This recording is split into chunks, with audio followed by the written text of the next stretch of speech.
Happy Monday, everybody. Welcome inside the After Hours Lounge. The neon sign is on. That means we are open for business for the next 2 hours. We give you an extra additional 2 hours of radio coverage local here in Omaha. I'm Jimmy Allen. That is John Schreiner. That handsome devil behind the desk tonight is Dan Campen. And we are brought to you by Bellevue University. Head over to bellevue.edu, register for classes, and become a Bruin tonight. Always on time, always early, always punctual. Bob Williams from Williams Law will join us to talk about trademarks in the NFL. Lamar Jackson is pursuing lawsuit over a Hall of Famer. We'll debate that and discuss at 6:15.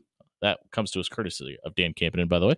6:30, Papio South head coach Tim Horton brings his Titans in studio to talk about the Papillion La Vista South softball schedule and season coming up this fall. We'll buy or sell on multiple topics, including Dan Campen's personal favorite, the WNBA All-Star Game. Yes. At 7:15, which NFL quarterback will, won't, and should be on their current 2024 roster in 2025? And at 7:30, Tim Clemenger, one of my favorite interviews, the Papio South head football coach, joins us at 7:30, bringing his football team.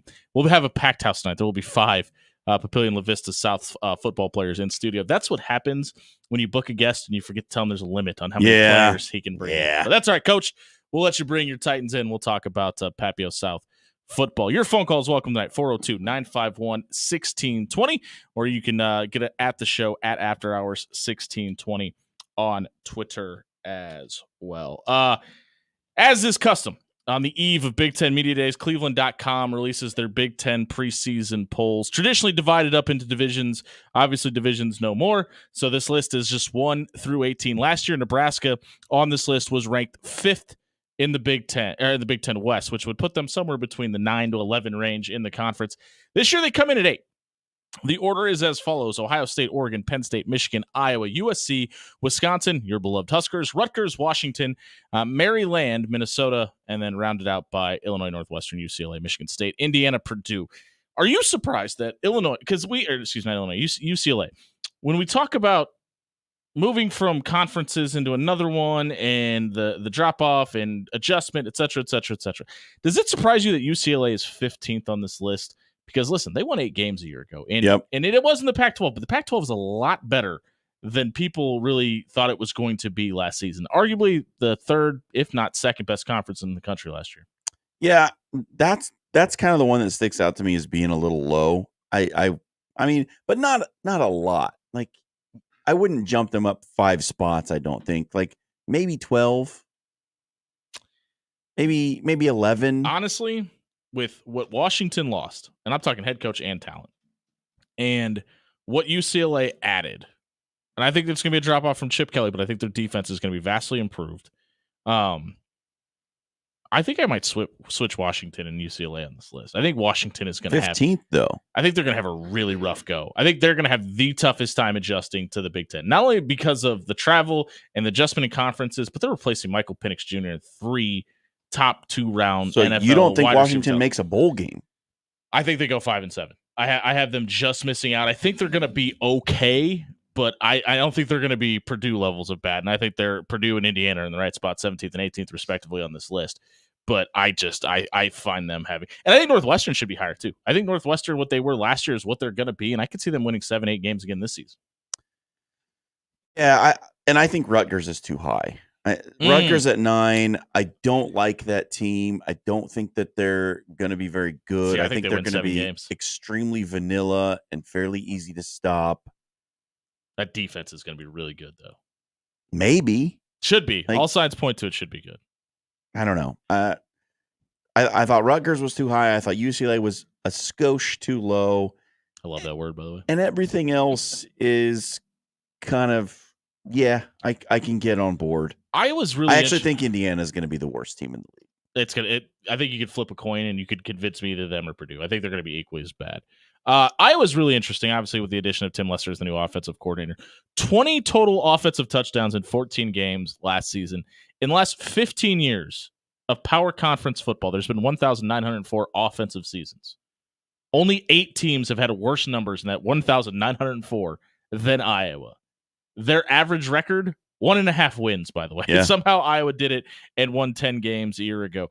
I don't necessarily listen, they're expecting Cade McNamara to be this cure-all to that offense, and obviously the change maybe with a coach that was calling an offense that literally underperformed Iowa a year ago. But I'm not so sure that Brandon Sullivan, the transfer in from Northwestern, may not be a better fit for what Iowa wants to do to win formatically than Cade McNamara. They're going to pick Cade McNamara, and there's one reason. The name recognition? He's not going to turn the ball over. Okay.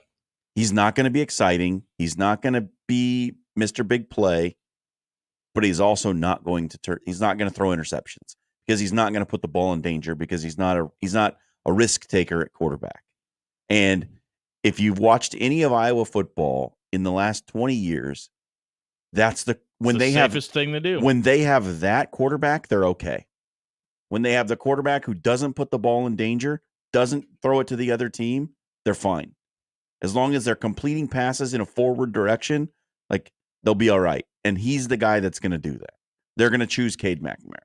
I think so too, but I really think that Brendan Sullivan is a guy that could pressure him for playing time. That may end up making him better too, and we may see a little bit of a spark out of the Iowa offense. For me, the most intriguing maybe team in the Big Ten is Maryland, and they're 11th on this list, as we said. They're seeking their fourth straight winning season for the first time since the 80s. People love Roman Hemby, but I don't know if you can really hang your hat on a running back being the identity of your offense anymore. I mean, even Michigan a year ago with Blake Corum and that running back room still had J.J. McCarthy and still had the explosive plays downfield that J.J. McCarthy could throw into the equation. I think with the loss of Taulia Tagovailoa, you don't really have that this year out in College Park. But I still think that Maryland is a team that if they take the Iowa approach to it, they don't outsplash themselves, they can possibly make a run at 7-8 wins this year and get to a fourth straight winning season. I'll take Maryland to win more games than Rutgers. I disagree, but I think they win at least 6 or 7. I think Rutgers should win 7 or 8. Yeah, I don't know. I kind of like what Maryland's got going on. They're like an under the radar. Nobody really talks about them, but they're just a solid team. Like they're just like they're right there. They're competing. They're putting out like quality players. Like, I think that like they might be like they're really interesting in the sense that they're really well coached but really undisciplined. It's very weird. Like there's that weird combination where you're like, oh, this looks crisp, this looks identical, and you're like, oh, they're just having penalties and they're hard to beat if they don't beat themselves. It's a good point. Michigan, defending national champions, obviously replacing a ton, including their head coach. Texas, USC, Oregon, all on the schedule, all at home, including their first 5 games. They don't leave the state of Michigan until October 5th, and including those USC and Texas games, both at the Big House. Should they be by default the number 2 team on this list ahead of Oregon and Penn State? No. You don't think so? No, because I think they're going to lose. I think they're going to lose 4 games. Okay. This is preseason, though. Like the makeup of the team. I think they lose to Texas, USC, Oregon, and Ohio State. Like, they're returning Donovan Edwards. That doesn't change the equation for you at all? They're losing their head coach. I agree with all that, by the way. I just know Dan doesn't. I don't know. I wouldn't put Iowa at 5, and I don't think I would put Wisconsin at 7 either. I don't know I would have to rewrite this order. I think you could convince me that Penn State could probably even be 2 over, because I like Dan Lanning, I like Oregon, but they're going to have to adjust to the way the schedule is written. They're going to have to adjust to the travel times. They're going to have to. I don't think they have to necessarily adjust to the Big Ten style of play, because I think the Big Ten style of play was really centered around the way the Big Ten West played, because that felt a little bit more what was traditionally defined as the Big Ten style. Because the way Ohio State and Michigan were playing was a little more conducive to the leaders or the legends division. Which one was it? It would be the legends, I believe. But the way Michigan and Ohio State were playing, both of them, was a little more conducive to the way the Pac-12 did it anyway. So I really don't think there's going to be that big of an adjustment to the quote-unquote style of football. The Big Ten style's been so diluted by all the teams that have been added. Right. Ohio State runs a spread offense that's you see in the SEC. So it's not like they're going to come in and Michigan's still going to run smash mouth football, but even their spreads, I mean, they run 3 wide receivers more than most teams in the country. I don't know. Is Sharon Moore going to try to do it a little different? And like I said, you've got a running back coming back that could allow you to do that. Now, I don't necessarily know that Donovan Edwards is a 20-25 carry type of guy. I mean, he obviously split carries with Blake Corum when he was healthy, and they've got 2 to 3 running backs in that room that are all ESPN 150 guys. But it's going to be interesting to see, because I think there's a giant difference between filling in for a head coach that's absentee as Coach Harbaugh had to be in 6 games last season, and filling in full time for a guy. And to me, whether you think Sherrone Moore is the right hire, a good hire, and is going to be a good coach right out of the gate, not having figured out time, there's going to be an adjustment period there to that. See, I think like 1, 2, pretty clear. I think 1 and 2 are easy picks. Ohio State, Oregon. 3 through 7 gets real dicey in a hurry because I feel like all those teams have big time flaws. Mm-hmm. Like Penn State, that offense could be just putrid. They could be really bad. On paper, I agree, but that is just not James Franklin's MO. I think the defense is going to be killer. Like Penn State might be a better version of Iowa. They've been absentee in big games, but putrid. They've been pretty. I mean, they've had, and they lost a bunch of things off that mediocre offense last year. I just don't know how you put Penn State at number 3. I don't know how you put Wisconsin at number 7. Yeah, I don't feel that it is appropriate to put Washington at number 10. I also don't think it's appropriate to put UCLA at number 15. Here's what I think happened. Outside of that, this list is just a cluster of bleh. I think they put the top 5 in because I think they're pretty solid on what they have been, right? Like maybe even the top 6 with USC coming in at that spot. And then they just spun a wheel for 7 through 18. Which you could convince me isn't necessarily the worst practice. There's so many questions about Phil Longo and that offense in Wisconsin. I still think that you still have some question marks that Luke Fickell needs to figure out on the defense. Nebraska has been Nebraska for the past decade. You don't know what you're going to get, and all signs point to them winning at least 7 or 8 games, but they haven't won more than 5 in almost a decade. Wisconsin had major personnel problems, especially on the offensive line, because they did not have the right offensive linemen to run that system that they were trying to run. We will still find had out. Braylon Allen and still felt like they needed to do something with that, but they wanted to throw the ball. Tanner Mordecai got hurt, and we will find out relatively quickly if they've addressed that. Like you'll see it in week 1 and 2. Like, does Wisconsin have the right people? You'll know right away. Yeah, it will be very, very obvious. But no, I'm with you. I think Purdue and Indiana are by far the 2 worst teams. But to the main event, Nebraska comes in at 8 and in the top half. Yeah, top 50%. If we're talking about, you'll know if it's right or wrong with Wisconsin the first 2 games. Do you think we can put this is working, this isn't working on Matt Rule and this staff and this offense with this quarterback by the end of game 2 against Colorado? I don't think so, because I think I don't either. This is a team that's going to like grow throughout the year. Like the team you see against UTEP is going to look a lot different than the team you see against Iowa on Black Friday. Like I think, which has kind of been the way this team has been the better part of 8 years.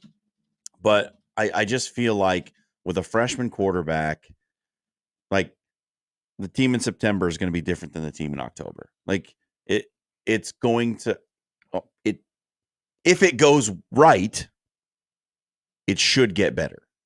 Right. And I think that's what we're all hoping, is that there's a steady climb toward this team playing its best football at the end of the year. But I don't think you can judge them after the first 2 games. I think this has got to be a big take a dose of patience and wait and see. Let me ask you, because I think we both looked at that, and the question, the way you answered, was looked at it with a negative connotation. If they come out and let's say they win 56-10 over UTEP, which I don't think anybody thinks that's impossible. I think there's a lot of teams that could beat UTEP. I would be surprised if it's. I would too, but I don't think it's impossible. And let's say they beat Colorado 35-10. If they beat Colorado 35-10, people's heads are going to fall off. But do you think we could still look at that and say, okay, this is a finished product? Because I don't think we can. No. I think they need to get to the Big Ten season before we say this team is put in this box and this is what they are. Yeah, like honestly, the entire non-conference schedule, I don't know that you can really take too much stock in it. Like it's just none of those teams I think are going to indicate what this team is going to be. We are in the process, speaking of UTEP, we are trying to get UTEP's head coach on this program, and it looks like we may have something worked out. We're trying to get clarification for sure. We're going to keep you up to date on that. We're going to try to get at least somebody in regards to Nebraska's schedule throughout the rest of the couple weeks before. We are just 5 weeks away from the start of college football season. We are just 4 minutes away from Robert Williams with Williams Law, who's going to join us. Talk about Lamar Jackson versus Troy Aikman. Who is the number 8? Who has the rights to it? And a whole lot more as the After Hours Lounge rolls on. If you missed the opening segment tonight, check it out wherever you find your podcast. That was brought to you by Amber Best with Berkshire Hathaway. She's got a property coming up in the Fremont area, and if you're looking to maybe get out of the Omaha area, move up into Fremont. Speaking of Fremont, their football and softball teams coming up on this show by the end of the week. Maybe you're looking to get out of the Omaha area. Maybe you're looking to work in Fremont and you need to live out there. Maybe you're looking to sell a house in the Fremont area. Amber Best with Berkshire Hathaway can do all located of the Omaha surrounding areas. Check out Amber Best, BESS.com to move your home today. We'll be right back with Robert Williams of Williams Law.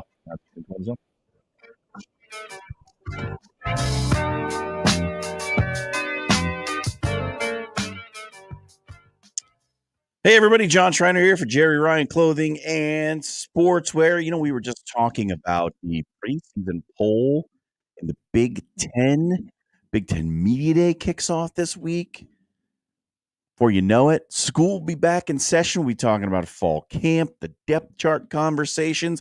Hey, what's the depth chart in your closet look like? Do you have a solid number one, or are you rolling with some backups? If you're rolling with backups for your game day gear, you need to get yourself over to Jerry Ryan and get you a front runner for what you're going to wear to Memorial Stadium or wherever you may be going this fall. Get some of those Mizzen and Main, Johnny O, Peter Millar, some of those great polos that I promise you will rise to the top of your polo depth chart as soon as you stick them in the closet. White, blue, red, black, whatever you want, they've got it. You're going to love it.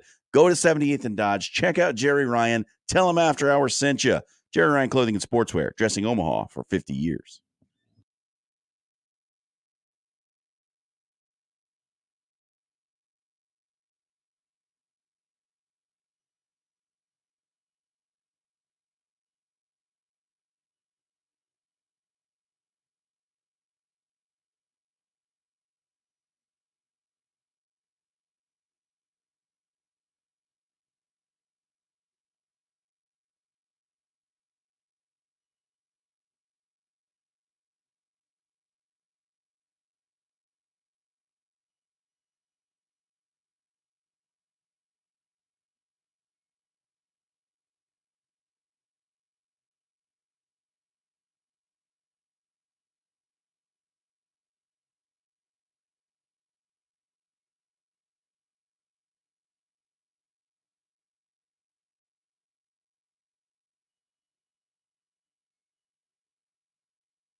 6:22 on a Monday night here at 60 points. Brought to you by Bellevue University. The ideal college experience this fall.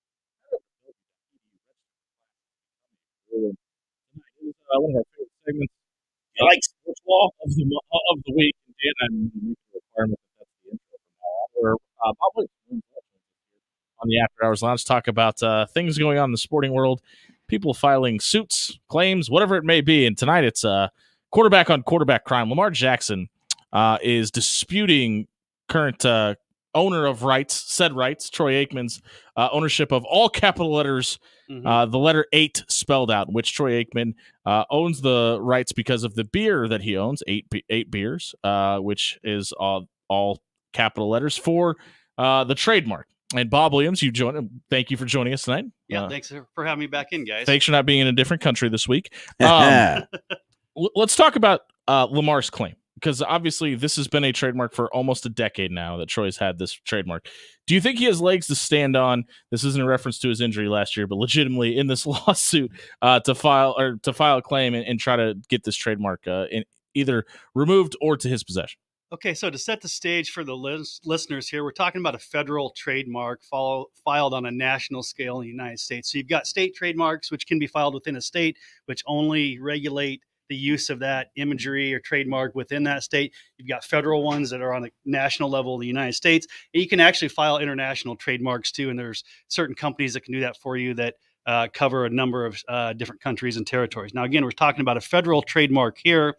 And Jimmy, as you said, Troy Aikman has this spelled out EIGHT trademark, and Lamar has the number 8 with some variations. Yeah, it's basically in the Ravens font. Really? Yeah. So when you're looking to analyze whether or not he can file a valid objection, which would basically stop Aikman in his tracks, as it were. Yeah. There are certain different levels of distinctiveness you have to look at for trademarks. Okay. You're looking at types of products and services and how distinctive they are. There's a 5-tiered system, and the tiers are on the very basic level, a generic a name that would include something like bike or computer. On the second level, it'd be descriptive, something as a public storage or transportation outfit. On the third level, it's called suggestive, which would be someplace like TripAdvisor or Under Armour.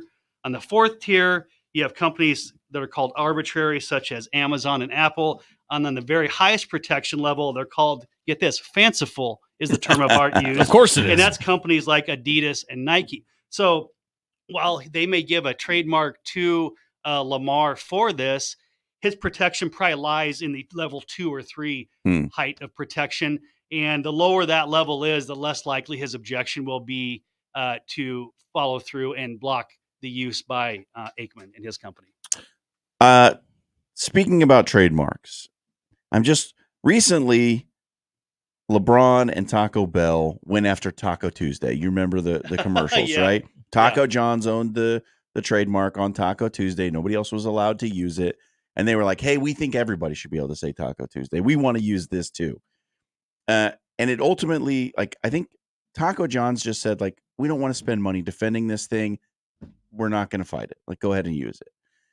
Is there a situation here where, like, if Lamar wants to push this really hard, it just becomes too expensive for Troy Aikman to care all that much? I think it probably would be a big mountain to climb. And I think it really depends. Now, he has the cash to throw at it if he really wants to.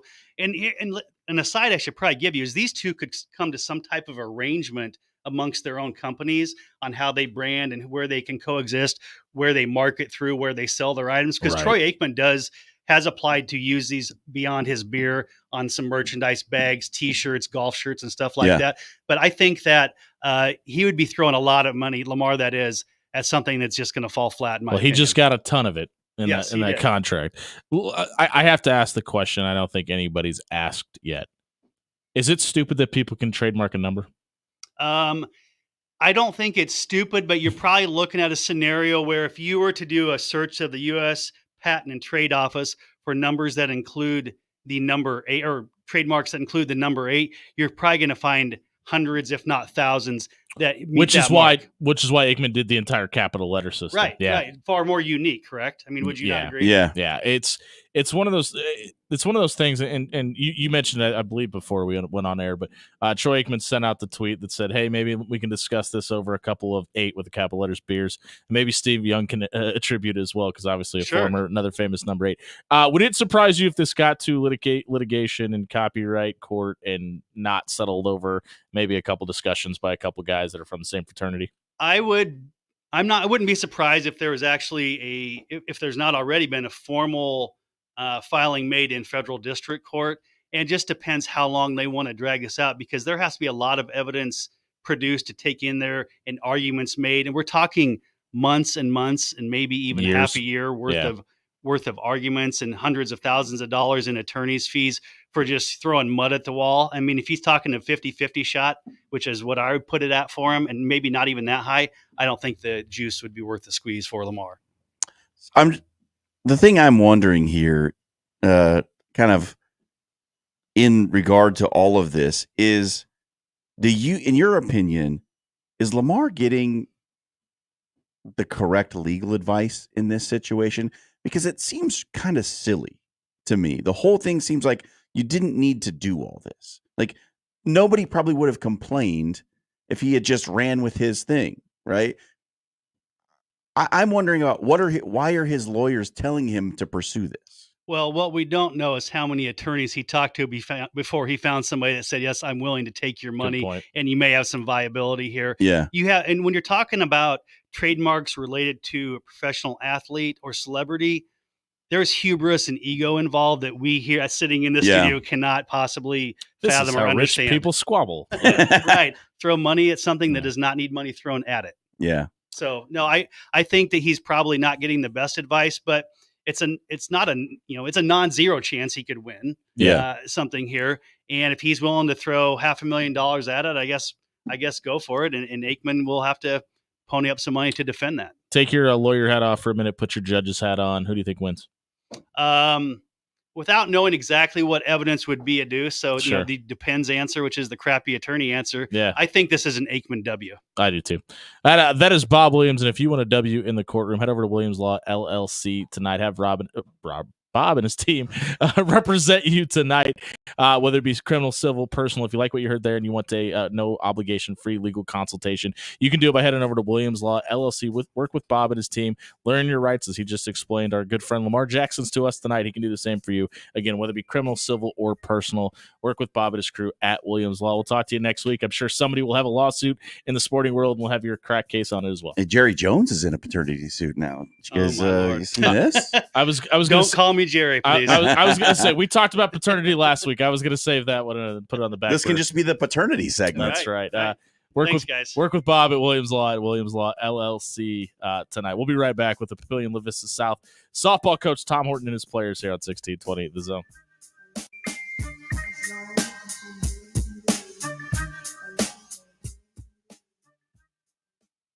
Hey, everybody, it's Jimmy Allen here for 402 Barbecue. You know what? Before you know it, it's going to start getting a little colder outside. You're not going to be able to have a nice pulled pork sandwich in your hand, sitting out on the patio and enjoying life. Do it tonight with 402 Barbecue. All you got to do, stop by 84th and Spring. Mention to Kelly and the team. You heard about them on After Hours. She's going to throw in a soda with the purchase and the mention of our show. It's 402 Barbecue. Stop by 84th and Spring tomorrow. Grab lunch and enjoy the warm weather of July.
'Cause baby, now we got bad blood. You know it used to be mad love. So 6:35 on a Monday night here on 1620 The Zone, brought to you by Bellevue University. Head over to bellevue.edu. Get the premier college experience this fall with the Bellevue Bruins. Our good friends from Papillion La Vista South join us in studio tonight. Tom Horton has brought his players Kinsley Stover, Kyler Hoke, and Alexa Epley in with him tonight. Coach, thanks for being here tonight. We appreciate it. Yeah, I'm excited to be on here, and thanks for bringing us out. Yeah, last season was really interesting in the sense that you guys had some pretty big wins. You guys had some pretty big losses along the way. What was so inconsistent about this team a year ago, and how do you fix that heading into this season? I say our inconsistency might have fell on our defensive end. There were days that we just played really well, and then there were some days that one or two errors in this league will cost you 3 or 4 runs. Absolutely. And so on the days that we weren't able to get the extra hits, and that one extra error kind of cost us that piece of it.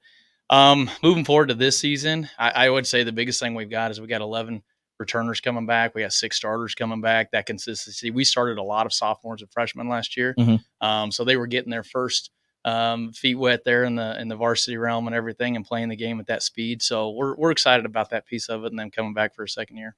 Or we're getting real close to the school being back in session.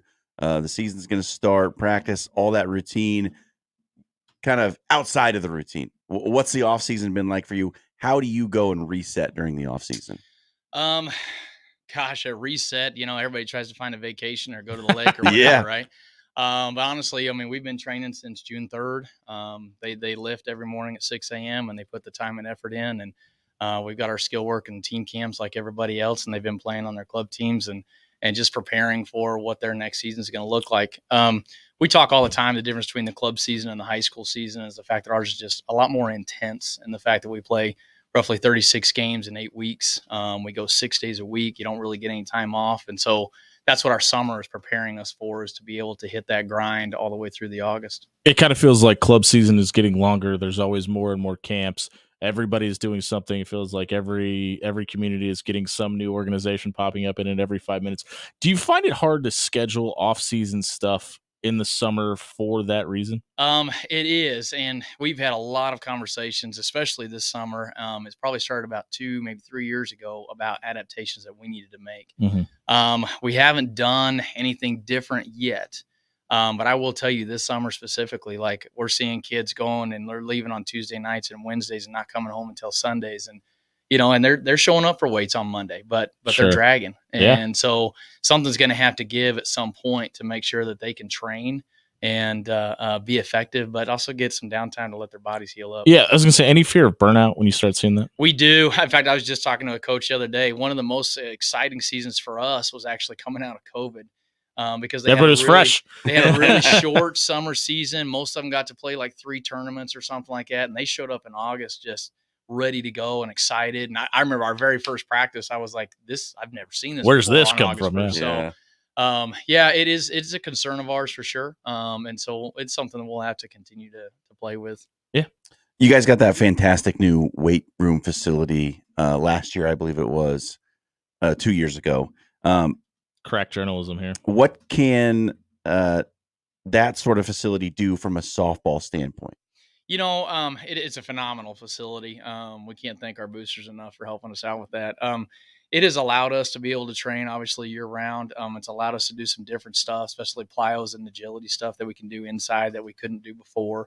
Or we just had to work around to get outside to maybe go down to the football field or something. And I'll tell you, so the upgrade to our softball field this year as well, we haven't had to cancel a single day of summer training with all that rain that we had all the way through May and June and everything. And so it's going to give us an opportunity to make sure that we're out on the field more often. We're catching up with Papio South softball coach Tom Horton here on the After Hour Show. We talked a minute ago about your team and how many young players you guys had to play or got the experience a year ago. Do you think that'll make this team feel like a more veteran-led team this season, despite being still kind of young? I do. We graduated 3 last year, and so we really leaned on our sophomores a lot. That will be our biggest class coming back as juniors this year. Mm-hmm. They've got a lot of experience and a lot of at-bats under their belt. Several of them have been starting since their freshman year as well. And so, they've got 60 games of varsity under them, and I expect them to be able to lead us and be a strong anchor in a tough game. Well, let's talk to a few of those players now. We'll talk to Kensley Stover, who joins us in studio. So, Kensley, all over the country this offseason, playing for the Prodigy National 16U team that we were just kind of talking with Coach about the summer season. What was the highlight of your summer this far? Getting to play with my best friends all summer and getting to travel. I really like staying in hotel rooms and just getting to spend time with my friends. What was the best destination? We didn't, probably South Dakota. Okay. It was not so Kansas fun. City? No, we went there too much. Okay, gotcha. All right. The burnout on Kansas City. Yeah. You certainly learned a lot about the game of softball. What are some of the life lessons that the game has taught you? I've learned to always stay positive, and it's a game of failure, so I've always tried to keep a positive face throughout it all and just learn to shake it and cheer up my teammates no matter what and celebrate the little things. We just kind of asked Coach about it a minute ago, but you guys returned a ton of players, including the top 2 runs scored a year ago, including yourself in that list. How do you feel about this offense heading into 2025? Where do you think it could be better from a year ago? I feel like we have a lot of people returning, so we all have seen a varsity pitcher. As a year ago, it was kind of a lot of people's first at bats on varsity. So I think we have more experience, and we've been training hard in the off season. Like with our new facilities, we can hit more. So we got our brand new cages, so that's amazing. And we've just been able to practice more. Along with our club teams, we've been playing at higher levels, I feel like. Class A honorable mention last year. Yeah. Sets a high bar as a junior. Yeah. How do you plan to top it this year, and what have you been doing? I've been practicing a lot more and taking it more seriously, been going to camps and everything. So just try my best and not focus on the numbers as much as I did last year and just have fun. Right on. Chicken fried chicken or chicken fried steak? Oh, neither. I don't really like meat. Oh, perfect. All right. Just great. Yeah, thanks for being here. We appreciate it. Kinsley, we'll go over to Kyler, who joins us in studio. Kyler, as Kinsley just said, obviously softball it's a game of failures, and you have to learn things along the way. Is that hard to adjust to coming into high school ball and kind of learning that it is okay to fail sometimes? Yeah, I think it was a big adjustment, like from we take one step forward. There you go. I think it was a big adjustment from like club to school, because club is like you pay for it, so you kind of like pay to play. Sure. While high school you don't, and so it's like you earn your spot, and it's just like more competitive, I feel. Are you planning on going into finance after your softball career? I'm planning on going into marketing. There you go. Right there it is. All right, maybe you can help us market our show. Yeah. Speaking of that, like earning your place, you got more and more at bats as the season went on. Just what was the process of growth like for you as a sophomore?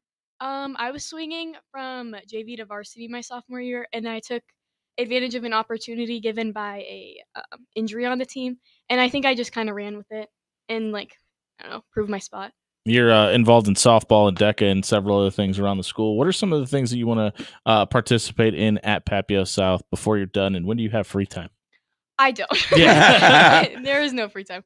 I love DECA, so I will be participating in that next year. Mm-hmm. And I also participate in track. So. Let's dig in on DECA a little bit. What do you love so much about it? I love the opportunity to travel and just have fun with my friends. And I like that it's different than sports. And it's just a way to get away from sports a little bit. Right on. Is Travis Kelce and Taylor Swift's love real? I think so. I think they're going to last. Well, thank you for solving the world's problems and being here. Now, we'll go over to Alexa Epley, who joins us in studio as well. Alexa, you play catcher, and you're down the hot corner at third base. Where do you prefer to play for Out of the Diamond? I definitely prefer to catch, just because I like, always being in the moment, and, you're always right there. And I just I don't know, I really enjoy that more than being at third. But yeah. One of the things you guys do big in the off season is the youth camp. I'm sure it's really rewarding and feels great to give back to the kids. I just wonder if it helps you as a player somehow, being the instructor and teaching someone else about the game, what you might learn from that. Yeah, it definitely is very rewarding, especially seeing those girls come back to our games and oh, hey, they remembered me. It's it's very rewarding to see that. Absolutely. But I definitely also get something from it, because it's I actually kind of know what I'm talking about. And I'm actually building those relationships with the younger girls, and it's just like you said, it's very, very rewarding. Yeah. What's the biggest adjustment for you going from end of the school year, summer camp, club season, into high school, into fall season? Well, I've actually been injured the past couple weeks, Sure. so definitely coming out of that and getting back to the grind and getting back to where I was before I was injured, and then going straight into high school season. So definitely that, and picking up the practices, because I actually got cleared last week. So definitely like picking that back up and yeah. Softball and baseball players are notorious for their little routines and their superstitions. Do you have any like pregame or other sort of superstitious things that you do? I love hearing about these things. I feel like I don't have like any crazy Really? ones. Yeah, I have to I get just you a like, rabbit's foot. What'd you say? A lucky rabbit's foot? A lucky Oh, rabbit's yeah. foot. No, definitely No, not. okay. It doesn't have to be real. No, I feel like the only thing I do is I just like do my hair the same for every game. All Me right. too. Yeah. Yeah. Who is the greatest actor or actress of all time? It's a wonderful question. Thank you. Probably somebody that loves Adam Sandler. There you go. He was just All right. recently in Omaha. That was a good answer. Alexa, thank you for being here tonight. Coach, we'll Thank go you. back over to you to wrap this up. And obviously, after their answers, we have to ask you, do you think Travis Kelce and Taylor Swift's love is real? I do. Okay, I believe great. in it wholeheartedly. All right. We'll ask you the tougher question then. What defines success for this season, this team in 2020? You know, one of the things we keep asking them is to be better at the end of the day than they were at the beginning of the day. Sure. And so we're going to train that way. We're going to play that way. You know, if we do what we're supposed to by the end of the season, the wins should stack up the way they're supposed to, and hopefully we're in a good position to make a run at Hastings. So, Coach, we appreciate you being here. Thanks for bringing these guys in with you. We'd love to talk to you in the fall as things get rolling. That was the Papillion La Vista South Titans. Their head coach, Tom Horton, brought his players in studio tonight. Check it out, soundcloud.com/afterhour1620 or wherever you may find your podcast. That it was brought to you by our friends at Cunningham's Pubs. They got two great locations, the Old Mill and the Blackstone District. Only Old Mill is open on Mondays tonight. You can stop out and try the Korean barbecue style brisket that they have. It's on a pretzel bun. You can't beat it on a Monday night. Stop by our friends at Cunningham's Pub tonight and grab dinner and drinks. We'll be right back finding out what's trending on social media. We come back here on 1620 The Zone.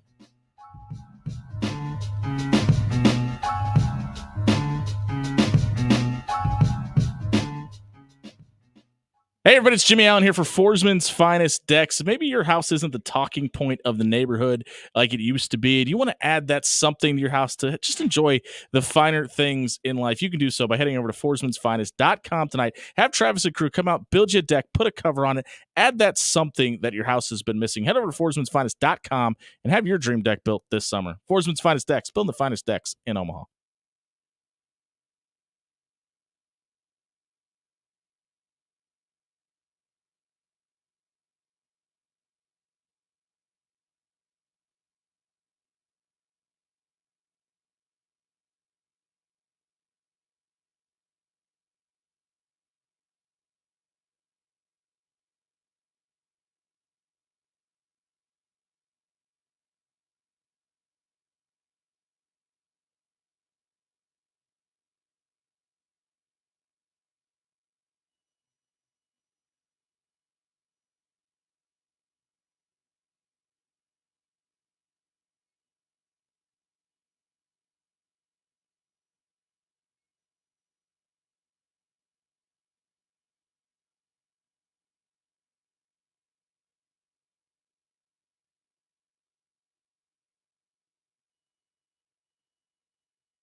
6:51. Wrapping up the first hour of the After Hours Lounge here on 1620 The Zone, brought to you by Bellevue University.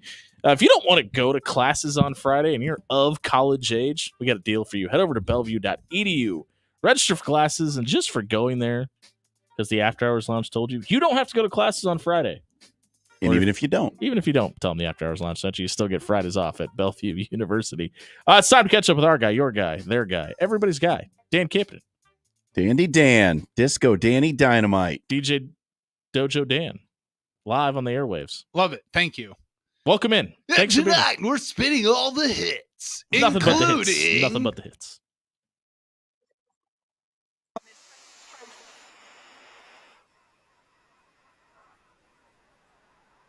So this is about another minute and a half long, but that's really all I wanted. That's a great answer. Let's just say it right now. Xander Schauffele, one of us. He is. The first thing he thinks of when he gets a beautiful trophy. First of all, that thing is sweet, by the way. It is pretty cool. It is the best trophy in golf. Is he going to drink claret out of it? That is $1 million question. No. Should Claret offer him a sweet deal for an endorsement after that question? Because I think they should. To be fair, he did say, hey, my dad made it out for this one, so I'm actually going to let him decide what we drink out of it tonight. On a former iteration of this show, we had a discussion about what you would do if you had the Stanley Cup for a day. We could pivot that because you guys are both golf dorks. If you had the claret jug for a day, what would you do with it? Well, I don't really like wine, so I'm not drinking claret. I would, but if you won the claret jug, you wouldn't drink claret wine out of it just for yes, you would. Everybody would. I don't think I would. I think you have to. It's a rite of passage. I'm putting some really nice Lafroig 15-year-old scotch in there and just sipping out of that baby. Dan? I'm finally getting my hands where they belong, and I'm taking the claret jug immediately today. Are your hands not where they belong? Today. Should we be concerned? To Lambeau Field for the opening day of training camp. That's tomorrow, right? It's today. Is it today? Yep. Oh. Today was the first official day. Yeah, by the way, for somebody that steals this show all the time to talk about what they want to, your quarterback is holding out right now, and that's not where you went for the social media soundbite? Of course not. Okay. Why would I? How you feeling? I protect my happiness on this show. I'm feeling perfectly fine about it. Gutekunst came out today, and he said, hey. That's not a German cuss word. That's the general manager of the Green Bay Packers name. So indeed it is. Brian, we have praised you. We have cursed you. We have tried to throw you to the wolves multiple times. I thought you were going to say under the bus. But today he said that they are very close to coming to a deal. I have a feeling that unfortunately for every other quarterback in the league, this is going to maybe be a reset the market kind of deal. Whoa, really? No, come on. For Jordan Love after one season? Worthwhile.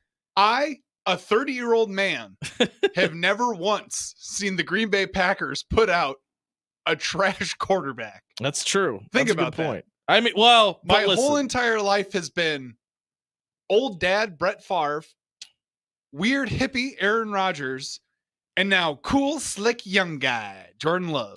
Who doesn't want to answer questions about his contract. Jordan Love was 7th in the NFL in passing yards last year. Yeah, he had a good year. And he's asking for top 10 money.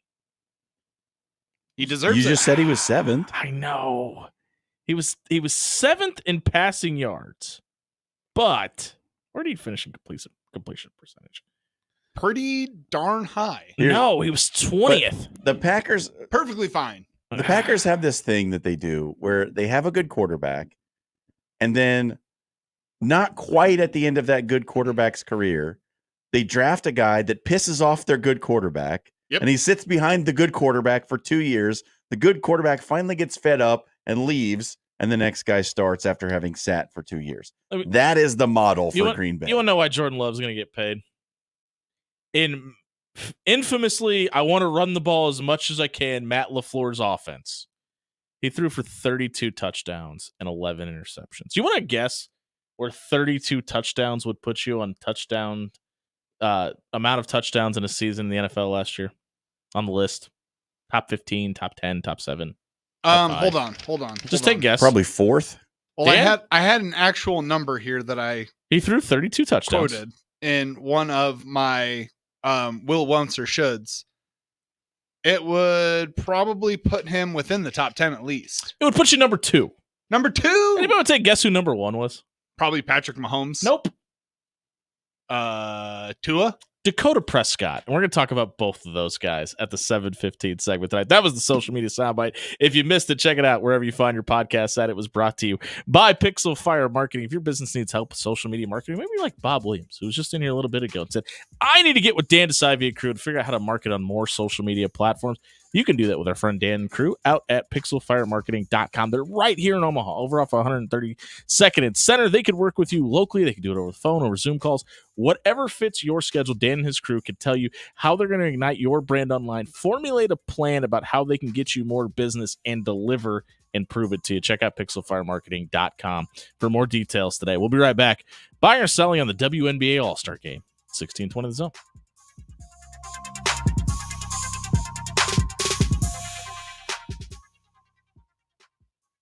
Hey, everybody. John Schreiner again here for Williams Law. You just heard Bob a little bit ago come in, give us the rundown on some trademark law.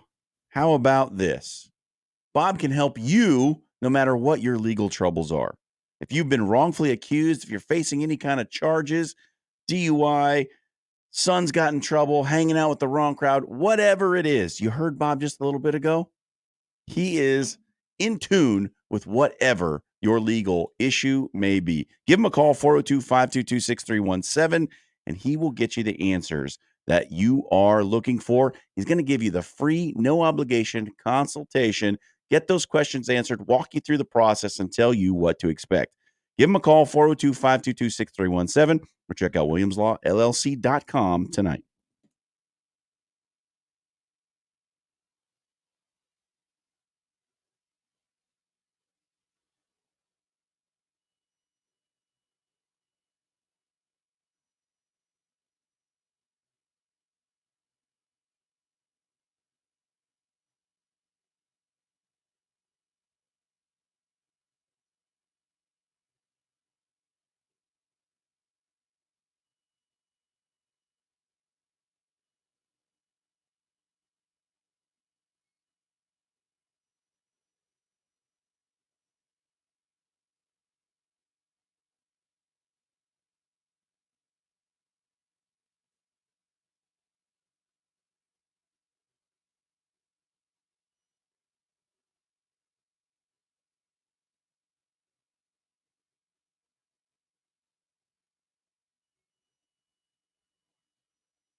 7:01 on a Monday night here on 1620 The Zone.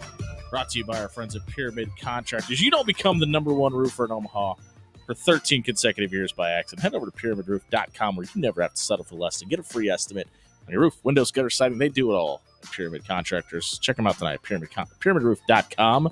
Check out Dan Campinen and all of his inside sports knowledge at 7 o'clock every night here on 1620. Dan? Team WNBA beat the United States women's team in the WNBA All-Star Game. Buy or sell, you liked how the teams were divvied up. And you know what?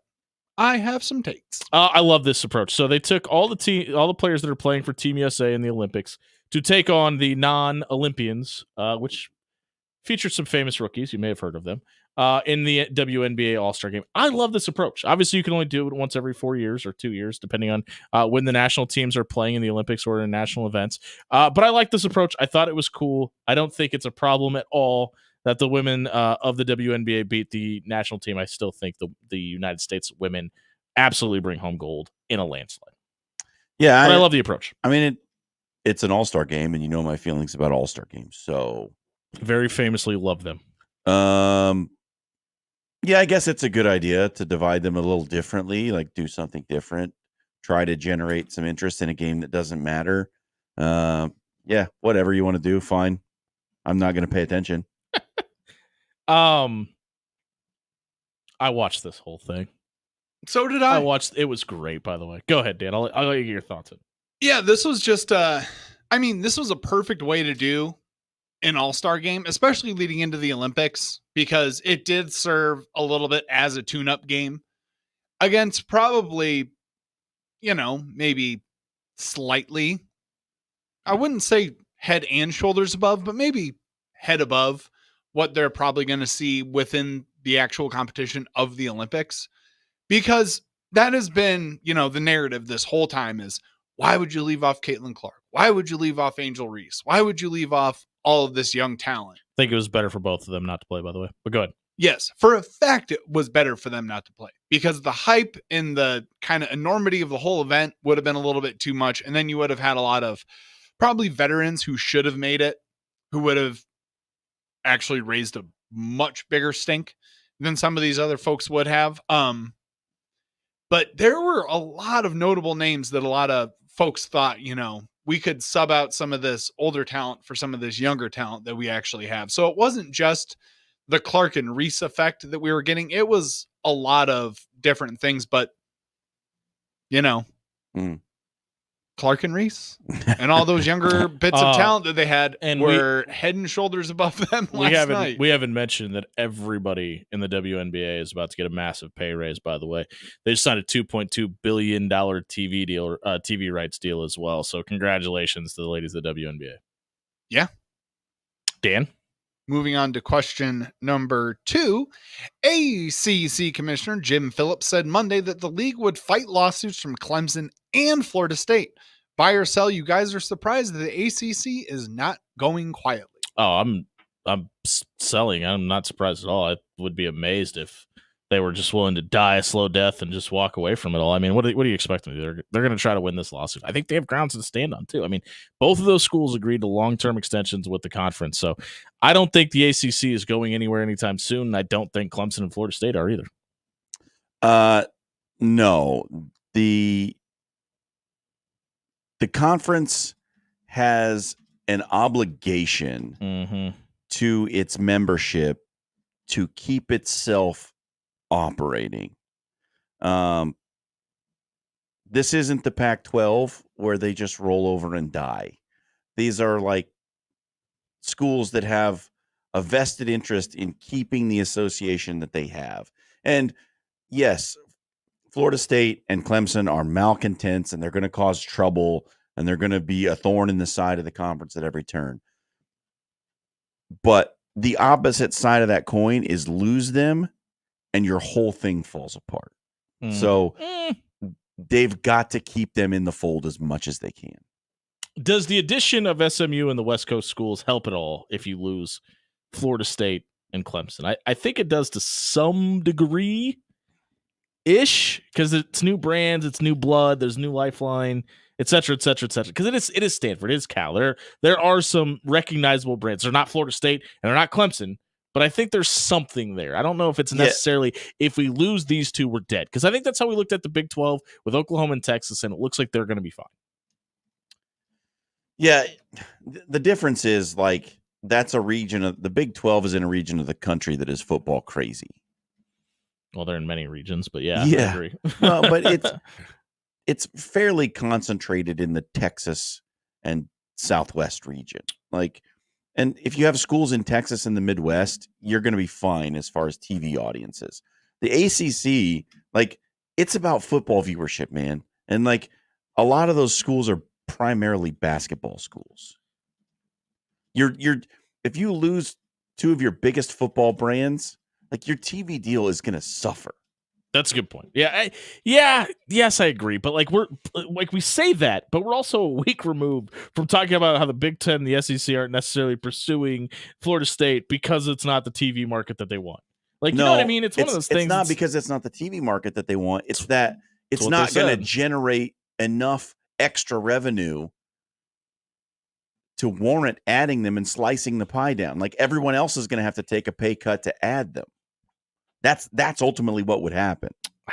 I still disagree with that. Dan, what else you got? Oh, so much more.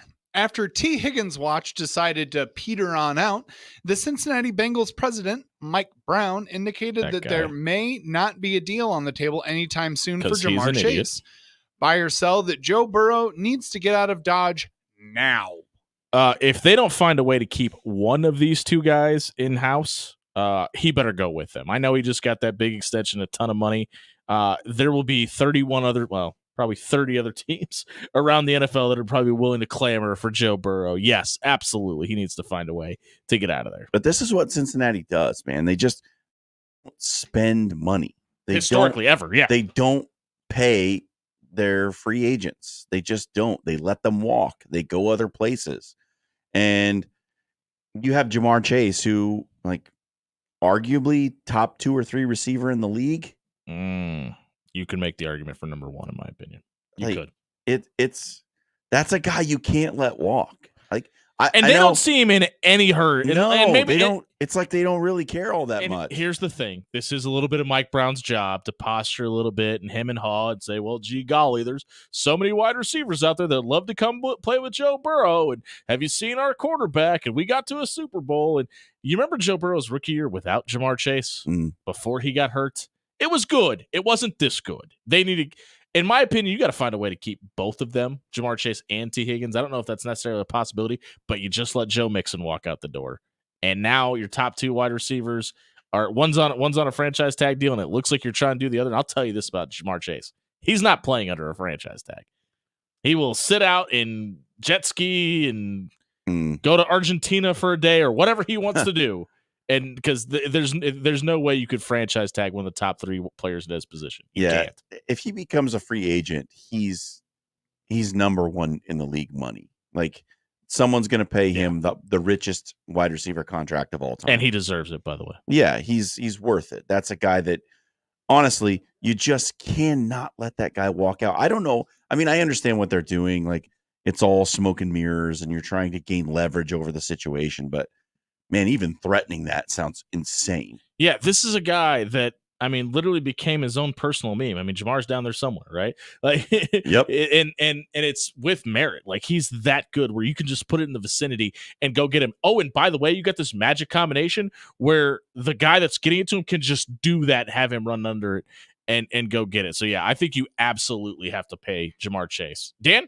Next question, please. Yes, pay Ja'Marr Chase. And before I get to my question, Big Ten Media Days, it does start tomorrow. Correct. Do you guys have any takes on what to expect out of Indy over the next 3 days? I do have an expectation. I have a couple here. Okay. The Big Ten at large is going to fall in love with Matt Rule the way we have. Ooh, I think that's already happened, but go ahead. I think it's going to deepen. Like, he's so good in the press conference, and he's like so respectful. I think that the Big Ten media at large is going to jump on the Matt Rule train. That's expectation number 1.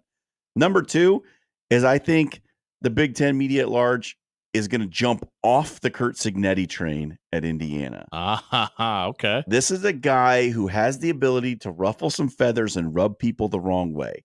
I think one of the things that's going to come out of media days is like, we don't actually like Curt Cignetti that much. So those are my two big ones. Like they're going to fall deeper in love with Matt Rhule, and Curt Cignetti is going to rub somebody the wrong way. You know what? I've been overwhelmingly positive about the Matt Rhule experience, because you haven't heard, like, you heard Pat Fitzgerald come out and say, "Oh, I think it's really cool that Frosty gets to coach Nebraska." Yeah. And like, people are just overwhelmingly positive about Scott Frost.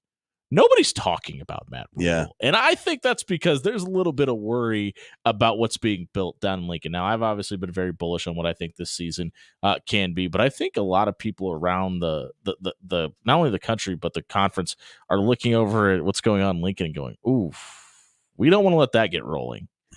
And they've been called a sleeping giant for a long time. There's obviously some traction there. I'm really excited to see. Listen, I probably get too excited. Will Sharon Moore drop an F word? Yes, absolutely. And I think he's going to do it funny with a wink. And but I think it's going to be really interesting to hear what Luke Fickell has to say, because I think he's got a lot of questions to answer. I don't think there was a lot of expectations. He didn't inherit that bad of a problem when he took over in Madison. I think there was a lot of unanswered questions from a year ago. You have another new quarterback that should fit that system, Tyler Van Dyke. For me,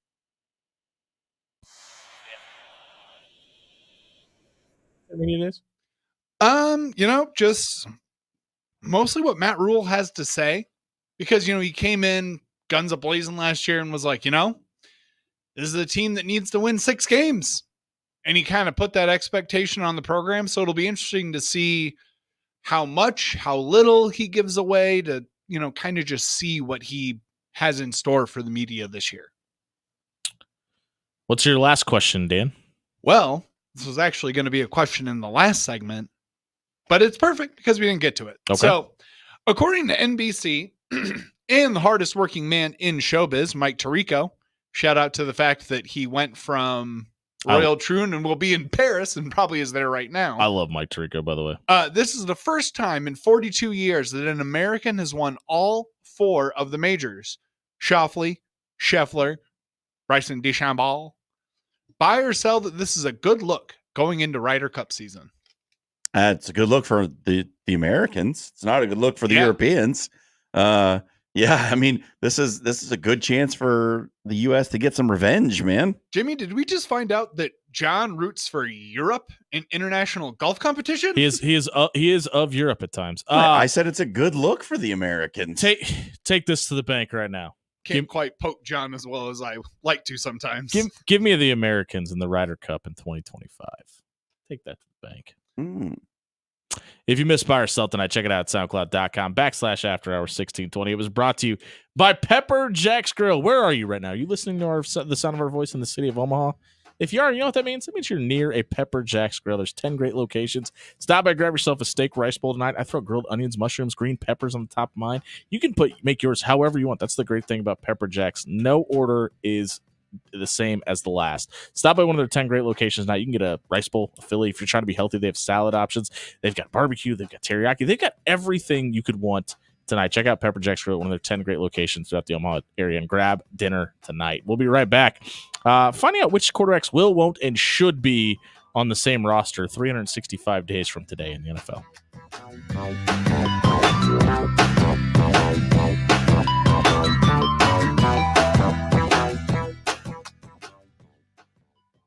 Hey, everybody, it's Jimmy Allen here for AX Plumbing. Listen, AX Plumbing and Nick's crew came out the other day and they replaced they fixed a urinal at Going Vertical in a commercial setting. They just stopped by my in-laws last week and fixed a drain in a tub in a residential setting. No matter where they stop by, whether it be commercial or residential, they will leave your home or business cleaner than they left it. There's even a discount for current and former military members as well. So head over to axpservice.com tonight. Have a free estimate from Nick and AX Plumbing today. axpservice.com. Let them leave your home or business cleaner than they found it.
Hey, it's 7:21 on a Monday night here on 1627, where we solve all your problems in the off-air segments in the world. Today, we are brought to you by our friends at Pyramid Contractors. You don't accidentally become the number one roofer in Omaha for 13 consecutive years. Head over to pyramidroof.com, where you never have to settle for less and get a free estimate tonight. We are joined in studio by Tim Clemenger, the head coach at Papillion La Vista South.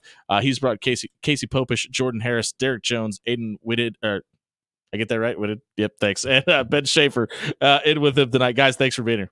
Appreciate you having us, guys. Did you not shower today, Coach? I definitely showered. Your team is about 8 feet away from you. I don't know. Scared, tired? I don't know. I was going to say I showered for this. I got my hair slicked back. You're looking good. You got it rolling. Before we get started, we want to offer our condolences to the Papio South family. Obviously, we lost a friend of the show, Yano Jones, this offseason. And we just wanted to give our condolences to everybody at the Papio South community. We appreciate that, man. Yano was special. We had him in here a couple times, man. Just a great guy. I know all these guys were real close to him. I was too, and it's just a terrible, terrible deal. Yeah, obviously, we wanted to get that out of the way first and give our thoughts to the Jones family. Let's talk about your season a year ago. You guys go 500, grabbed a spot in the playoff a year ago. What went right about the season a year ago, and what were some things that needed to be fixed? Yeah, we're at a point where we're competing with and beating the teams that we should beat on paper, and the teams that maybe we're behind a step on paper, we continue to get beat by them. And I think everybody throughout the program, starting with me, is just sort of sick of that. And, sure. And that's what we're, going into this offseason. That was the big thing is attacking that. And so what went right? We're winning the games we're supposed to win, but we're still. It's been maybe a year or two since we've won a game that maybe on paper we're the underdog. So we got to fix that.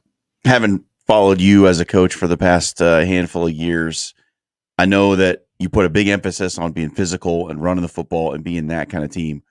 What is it? Why is that so important to you and the identity for this program?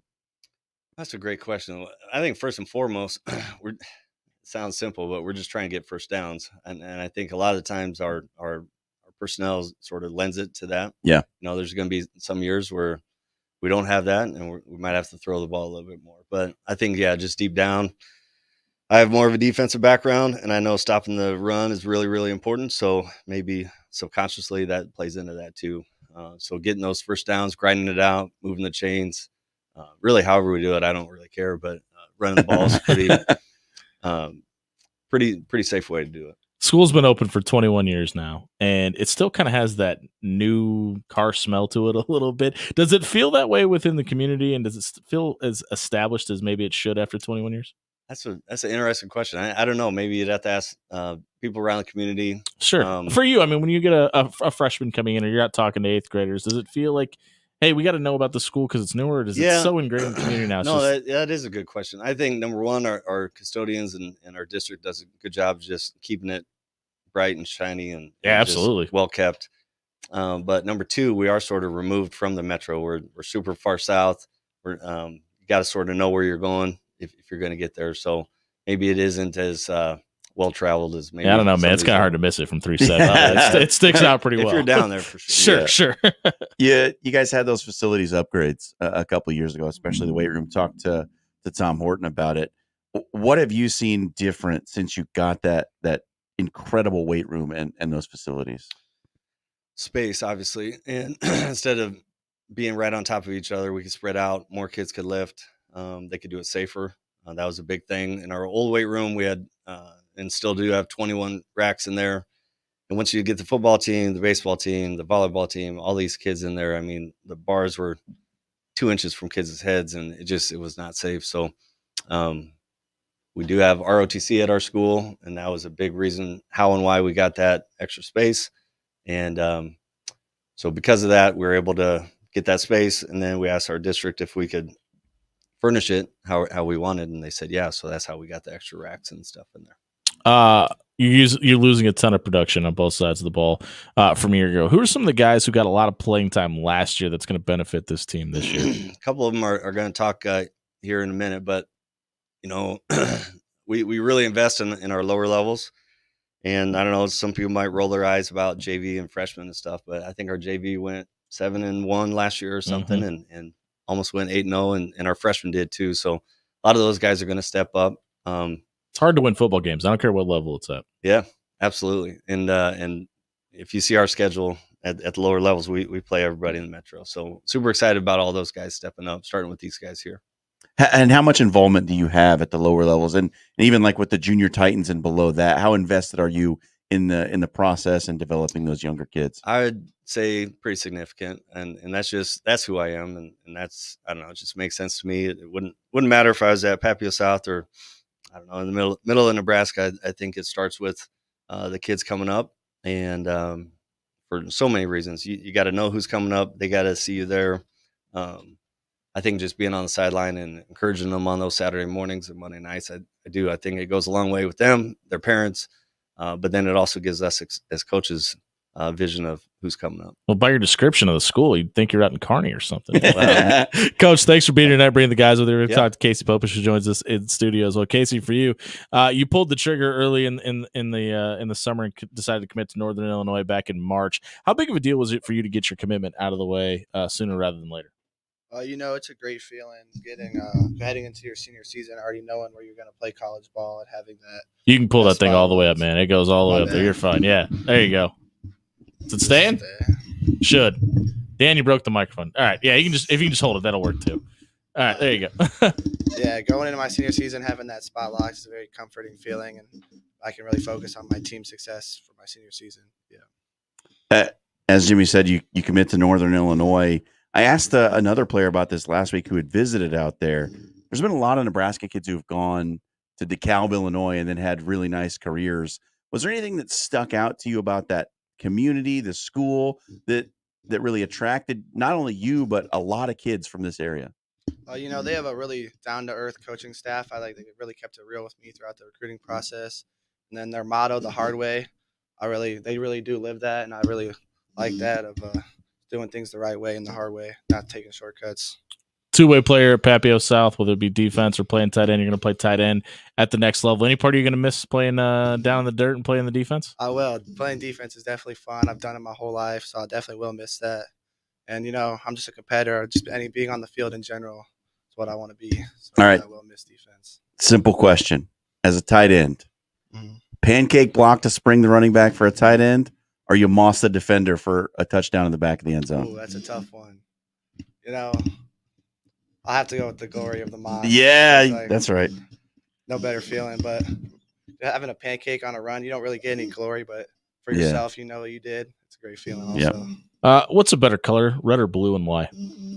Honestly, I like the blue. I've liked blue my whole life. I like just the look of blue better. As a Papio South Titan, that was the right answer. Hey, thanks for being here tonight, man. We appreciate it. We'll go over to Jordan, who joins us in the studio as well. We're going to talk to Jordan Harris. Jordan, all you have is a measly 4.2 GPA. You're in National Honor Society. You're camping at Cornell this year as well. How likely will it be that you're going to be playing in the Ivy League? Yeah, I don't really know, but if I had that opportunity, to play high-level D1 football and at the same time get that Ivy League education, that'd be huge if I had that opportunity. I might just jump at it, but I don't know. I liked it up there. It was great. I liked the coaching staff, all that. Nice field, nice campus, but yeah. You're primarily used as a slot receiver last season. What do you think makes a good slot receiver, and why do you fit into that role? I think a lot of it is, obviously being able to run good routes, good hands, just any normal receiver stuff. But I think at the slot, there's a lot less man coverage. There's more zone.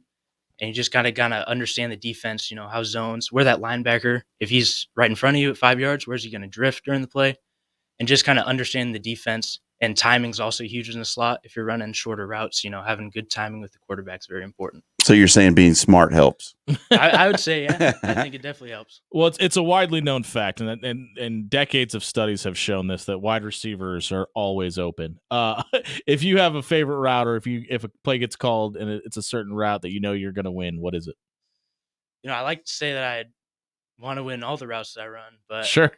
That's how you're always open, right? Yeah. But a route, I know, just to put one out, I like running out routes, a little 10 and out, okay. Making a break, make a guy miss and just make a play. All right, you're getting a lot of love from Drake also. What's that relationship like, and how has that recruitment process been? Yeah, I've got a great relationship with Coach Gaho and the guys down there at Drake. I had a great camp, my first offer, very grateful for that. And, it's just a great relationship. They're sending me love. It's great to know that they see that talent in me. And yeah.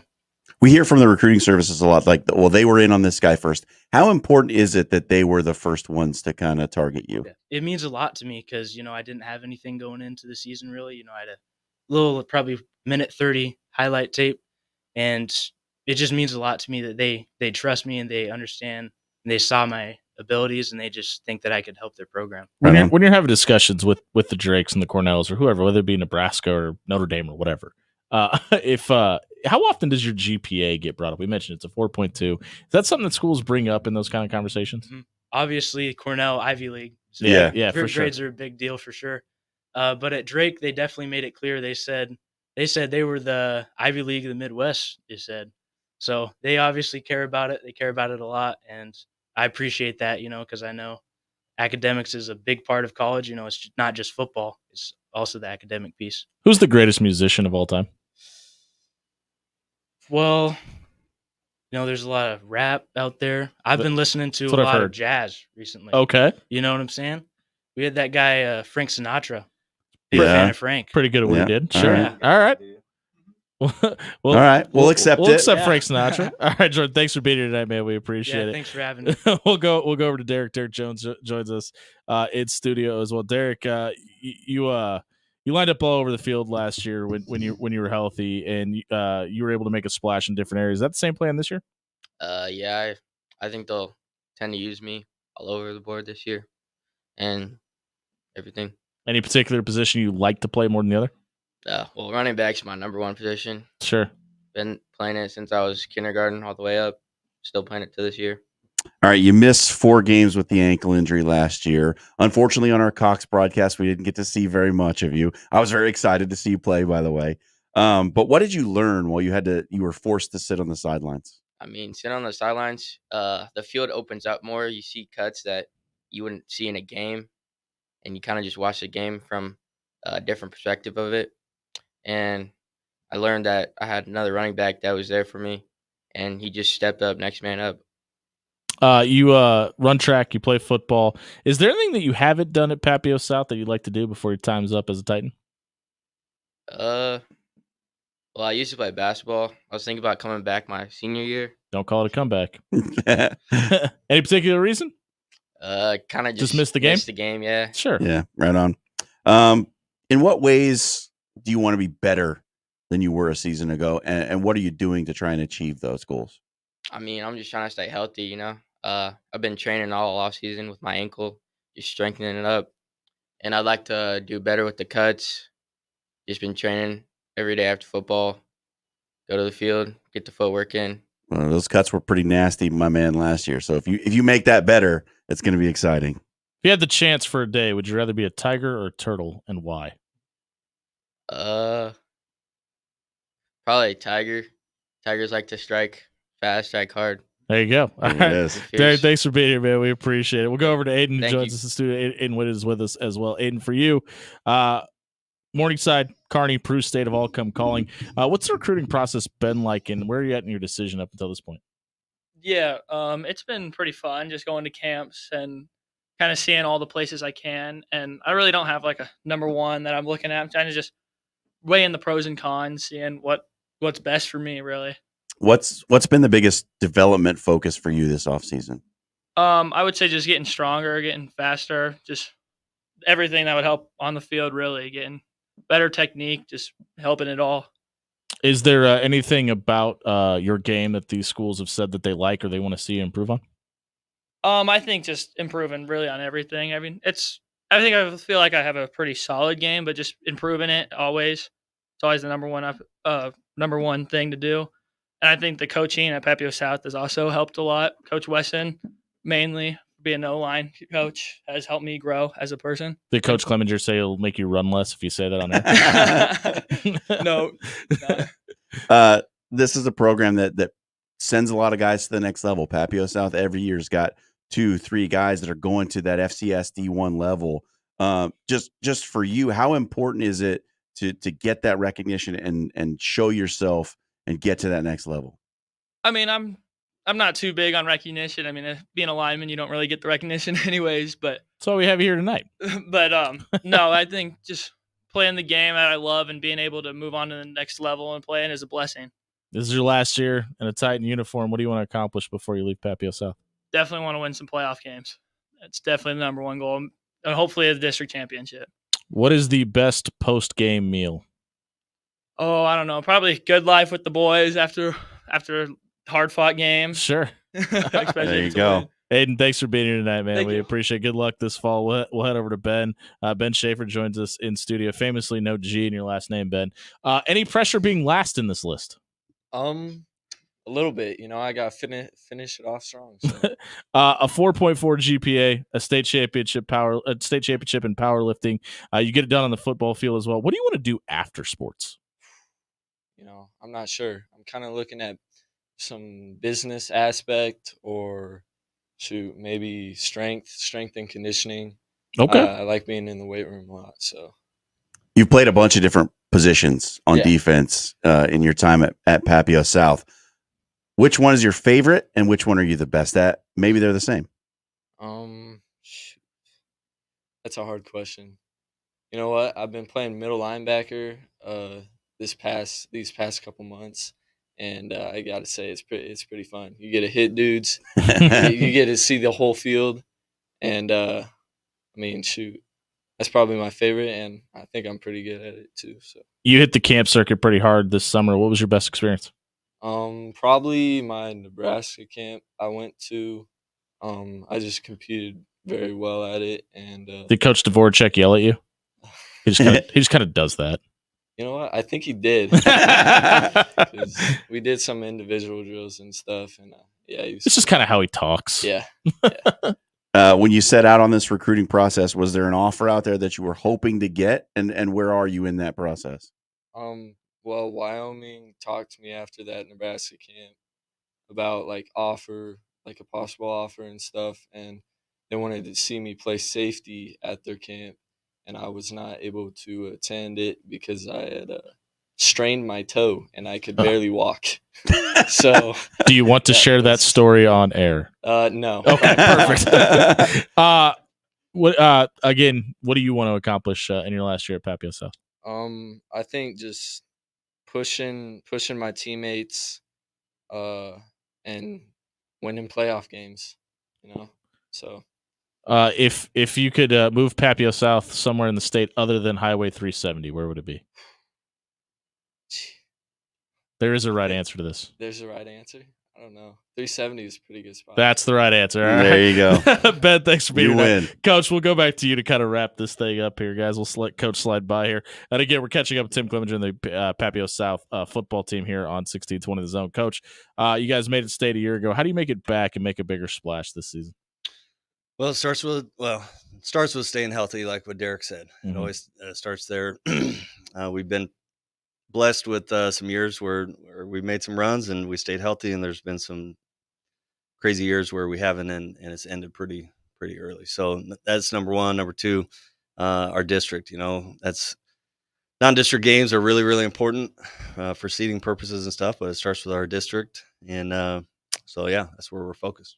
It feels like every year we see a big class leave Papio South, and we see the love and from the parents and the community just kind of stick around. What is the experience of coaching at Papio South like, and why does it seem so special? Yeah, that's the easy one for me. I grew up in the community, so literally born and raised right at Midlands Hospital way back in the day when they were still delivering babies there, but they don't do that anymore. But yeah, when I was growing up, Papio South was not a school, so I went to the other school, and so I've seen it all. I've seen the growth of the community. Are we at that part where we just call it the other school now? Yeah. Okay. All right. Yeah. I'm fine with that. I'm fine with that. And no, but you are right. The community is awesome. And I wouldn't want to be anywhere else. As somebody that my 3 daughters will eventually be Papio South Titans, I hope that kind of sticks around and is always the way it is out there over off Highway 370. Coach, thanks for being here tonight. Thanks for bringing the guys in. We always appreciate it. Appreciate it. If you missed the Titan segment tonight, check it out on our radio replay page on 1620thezone.com or wherever you find your podcast. That it was brought to you by AX Plumbing. They are located right in the heart of the Papio South area as well, and they do it all. Home, residential. If you need help with plumbing, water heater, gas piping, or backflow prevention, AX Plumbing is here to help. Head over to axpservice.com today. They will leave your home or business cleaner than they found it. We'll be right back. We promised you NFL talk. We're going to get to it when we come back on the other side of the break. Here on 1620 The Zone.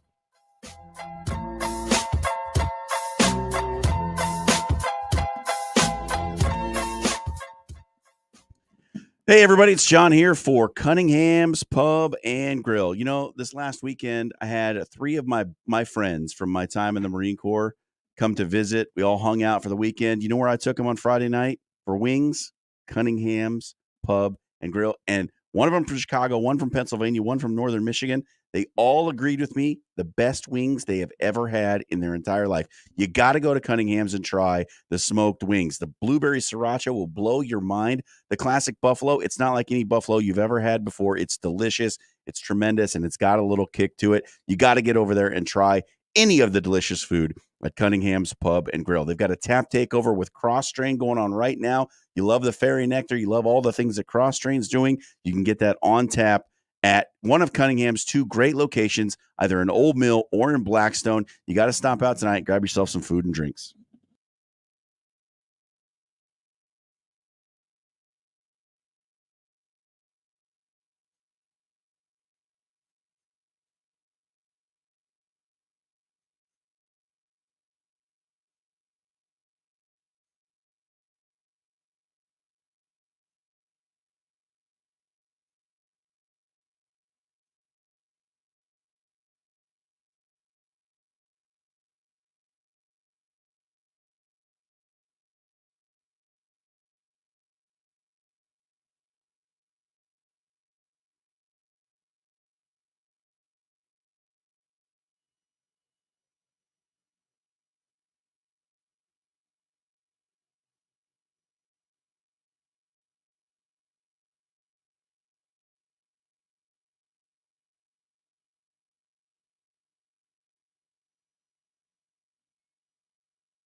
closing time. Open all the doors and let 7:47. So where we discuss if Dan Campanen has ever met Curtis Jackson in the off-air I'm segment. sorry, Curtis Jackson. I am for real. This hour is brought to you by our friends at Pyramid Contractors, the number one roofer in Omaha, 13 consecutive years. Head over to pyramidroof.com, book a free estimate. They do it all. Roof, windows, gutters, siding, they got you covered. Head over to pyramidroof.com tonight. It is time for us to give you the Will, Won't, Should, combined with our last call segment. Will, Won't, Should tonight features quarterbacks who will, won't, and should be removed from their NFL rosters after this season. I'm going to start us off with the Will. Brian Daboll is a wizard. I think he's a great football coach and is absolutely handcuffed with the quarterback he has. They need, despite giving him that giant pay raise and that big extension, Daniel Jones is in a gots-to-go situation in the New York, New Jersey area. Adios, amigo. Give me somebody else in that spot in New York, and I think that offense is better off. And I don't care who it is. Even Tommy Cutlets shined in the time that he got. 1 for 1. It's Daniel Jones. He's gone.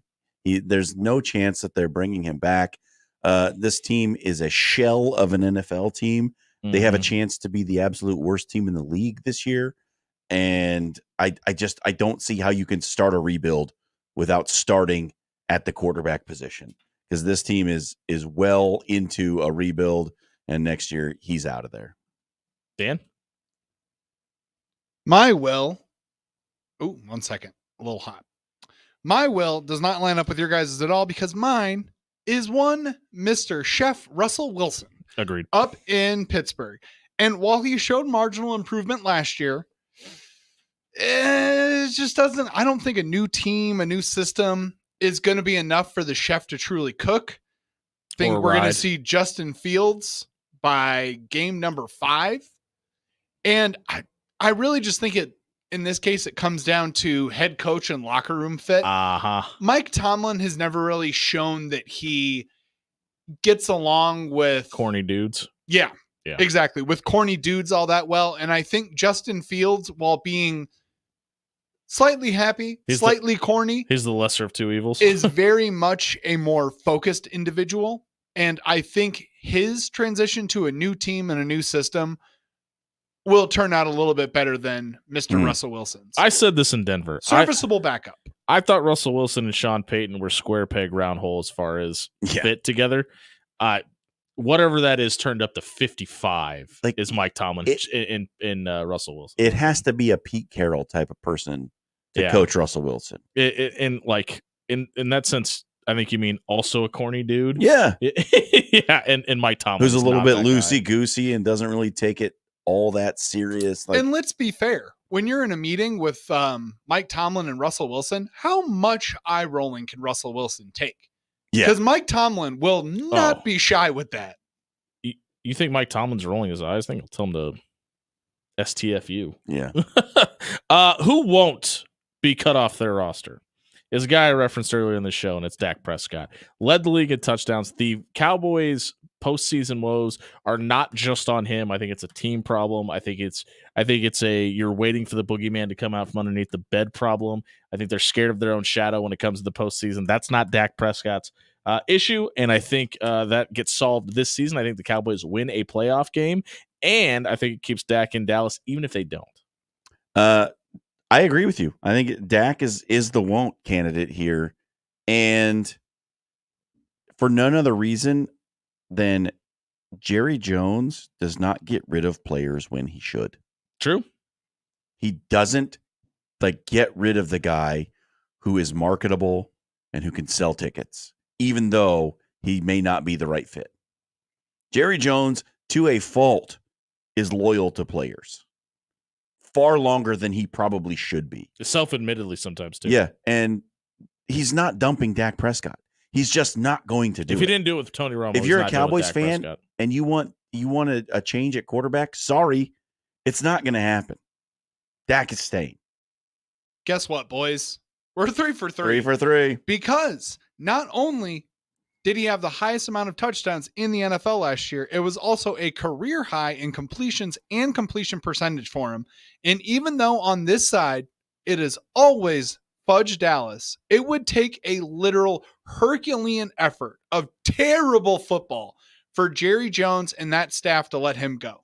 And it has been proven time and time again by us, by the media, by God himself, that it is not a Dak Prescott problem in Dallas. It is a Mike McCarthy problem.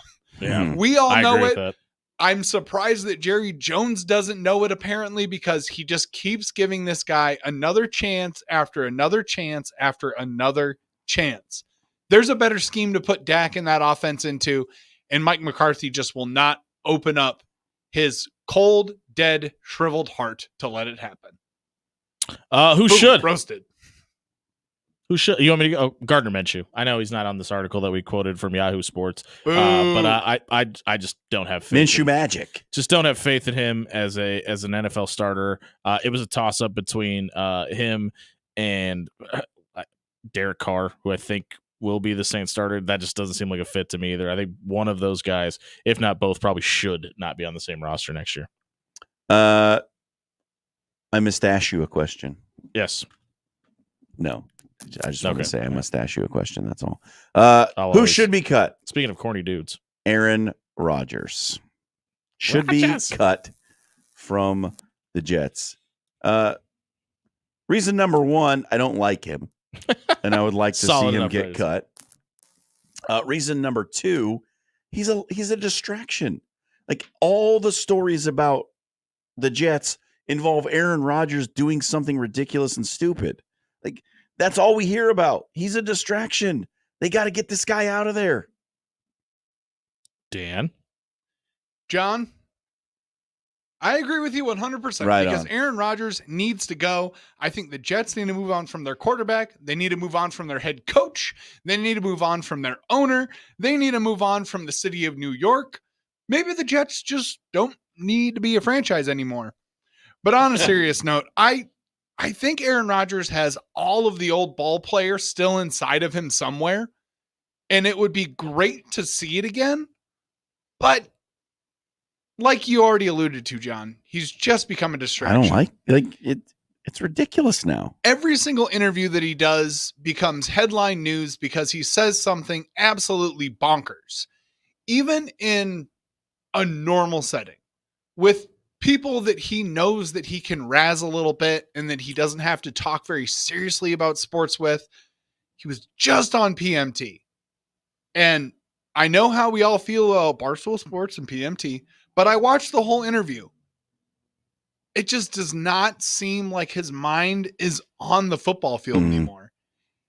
He's kind of just moving himself towards this path after football, and I'm not Feels too like he's sure already what there, it's doesn't going to it? be. And it just doesn't seem like he cares anymore. And plus, the Jets haven't really done anything to improve around him in a positive way. I accidentally posted on the Let's Talk Papillion Facebook page that I was looking for a lawn care service, and then it just got like approved to the page, and my phone just started blowing up. Sorry about that, guys. I Did didn't the mean old ring a ding a ding a ding? Yeah, it just started vibrating it. I think I just got 57 messages in the last 3 minutes. Real quick, our last call, hot takes of the night. I'll go first. The NBA needs to adopt the style of All-Star game that we saw from the WNBA. USA versus the world. Yep.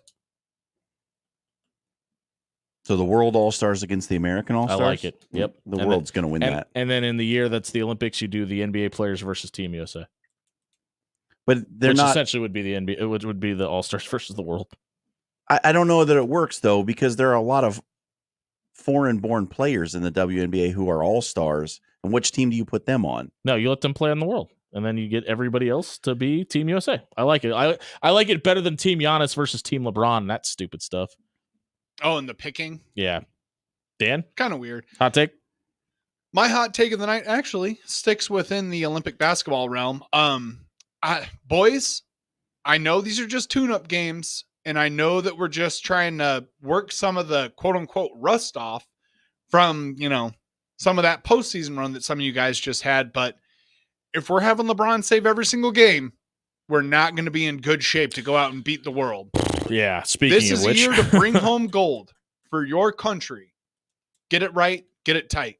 Ask not what your country can do for you, but what you can do for your country, says Dan Campen. And you can always listen to the After Hours Lounge on the 1620 The Zone radio replay page under the After Hours tab or wherever you may find your podcast at. Thank you very much to Tim Clemenger and the Papio South football team for stopping by. They stopped by at 7:30. Our friends from Papio South softball and head coach Tim Horton, his players, stopped by at 6:30. You can listen to all that on wherever you get your podcast at or 1620thezone.com. For Dan Campen and John Schreiner, I've been Jimmy Allen. Go eat a mango on National Mango Day. With some habanero.